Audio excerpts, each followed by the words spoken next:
வணக்கம் நண்பர்களே. ரேஷன் அட்டை வைத்திருக்கும் அனைவரும் தெரிந்திருக்க வேண்டிய மிக மிக முக்கிய அறிவிப்புகள் தான் வெளியாயிருக்கு. ஸோ இதை பற்றின முழு விவரங்களையும் தெரிஞ்சுக்க வீடியோ கொஞ்சம் கூட ஸ்கிப் பண்ணாமல் பாருங்கள். இதுதான் முதன்முறையாக நம்ம வீடியோ பார்க்குறீங்கன்னா அந்த லைக் பட்டனை தட்டி விட்டுருங்க. வாங்க வீடியோக்குள்ளே போகலாம். இந்தியாவில் தமிழ்நாடு உள்ளிட்ட பல்வேறு மாநிலங்களில் ரேஷன் அட்டை திட்டம் நடைமுறைப்படுத்தப்பட்டு வருகிறது. இந்த திட்டத்தின் மூலம் வறுமை கோட்டின் கீழ் உள்ள இந்திய குடிமக்களுக்கு மானிய விலையில் உணவுப் பொருட்கள் வழங்கப்பட்டு வருகிறது. உலக அளவில் பஞ்சம், வறுமை, பசி உள்ளிட்ட பிரச்சனைகள் தலைவிரித்தாடும் நிலையில் பட்டினியில்லா நாட்டை கட்டமைக்கும் வகையில் இந்தியாவில் ரேஷன் அட்டை திட்டம் அறிமுகம் செய்யப்பட்டு நடைமுறைப்படுத்தப்பட்டு வருகிறது. இந்த ரேஷன் அட்டை திட்டம் பலருக்கு வரப்பிரசாதமாக உள்ள நிலையில் சிலர் இந்த ரேஷன் அட்டைகளை தவறாக பயன்படுத்துகின்றனர். அதாவது தகுதியற்றவர்கள் ரேஷன் அட்டையை பயன்படுத்தி மோசடி சம்பவங்களில் ஈடுபட்டு வருகின்றனர். இதை தடுக்கும் நோக்கில் அரசு ஒரு முக்கிய நடவடிக்கையை கையில் எடுத்துள்ளது. அரசின் இந்த நடவடிக்கை மூலம் ரேஷன் அட்டை தொடர்பான மோசடிகள் கட்டுக்குள் கொண்டு வரப்படும் என்று எதிர்பார்க்கப்படுகிறது. இந்த நிலையில் இது தொடர்பாக அரசு வெளியிட்டுள்ள முக்கிய அறிவிப்புகள் என்ன என்பது குறித்து விரிவாக பார்க்கலாம். இந்தியாவில் உள்ள வறுமை கோட்டின் கீழ் உள்ள குடும்பங்களுக்கு ரேஷன் அட்டை வழங்கப்படுகிறது.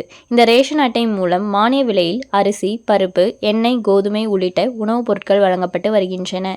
இதன் மூலம் பல ஆயிரக்கணக்கான குடும்பங்கள் பயன்பெற்று வருகின்றன. ஆனால் சில தகுதியற்ற, அதாவது வறுமை கோட்டின் கீழ் வராதவர்கள் குடும்பங்கள் இந்த ரேஷன் அட்டை திட்டத்தை பயன்படுத்தி மோசடி செய்து வருகின்றன. இதனால் உதவி தேவைப்படும் மக்களுக்கு போதிய அளவில் சேவைகள் சென்று சேர்வது தடுக்கப்படுகிறது. இதனை கருத்தில் கொண்டு அரசு சில விதிகளை அறிமுகம் செய்துள்ளது. ரேஷன் அட்டை பயன்படுத்தும் ஒவ்வொருவரும் இந்த விதிகளை கட்டாயம் பின்பற்ற வேண்டும் என்பது குறிப்பிடத்தக்கது. முதலாவது விதி, ரேஷன் அட்டைதாரர்கள் ரேஷன் கடைகளில் உணவு தானியங்கள் வாங்குவதற்கு முன்னதாக பயோமெட்ரிக் செயல்முறையை முடிக்க வேண்டும்.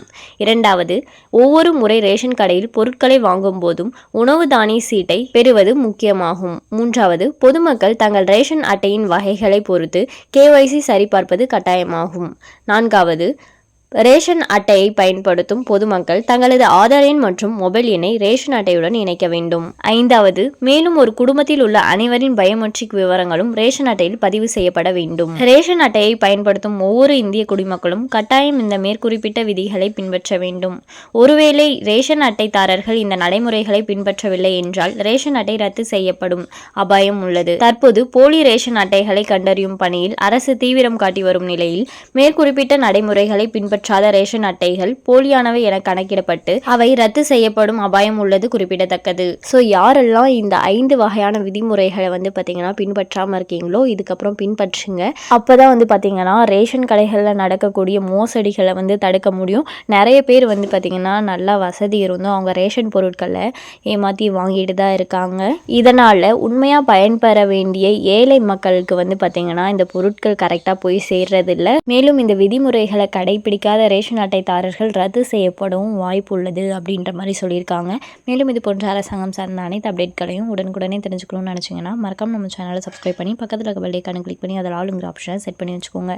அப்போ தான் நம்ம அப்லோட் பண்ணுற வீடியோ உடனுக்குடனே உங்களுக்கு நோட்டிஃபிகேஷனாக சேரும். அது மட்டும் இல்லாமல் அந்த லைக் பட்டனை தட்டி விட்டுருங்க. தேங்க்ஸ் ஃபார் வாட்சிங்.